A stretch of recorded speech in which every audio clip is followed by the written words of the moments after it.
The perfect roast chicken is about a great gravy to go with it. What we've got here is our beautiful roast chicken with shallots and garlic and some carrots and loads of herbs underneath. The chicken's cooked, but what we've got in the bottom of this pan is flavour profile. I've taken the chicken out of the pan. Now to make our gravy.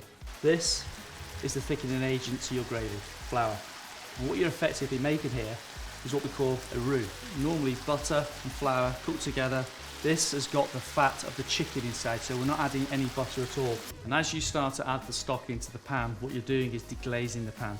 So it's taking off all those little flavour nuggets that are just hiding in all the little corners there. What I love about cooking in pans like this is they can go from the oven to the hob, and you can continue your cooking process by making a delicious gravy. And what we're going to do is we're just going to pass out all of those ingredients. This is where the non-stick really comes into its own.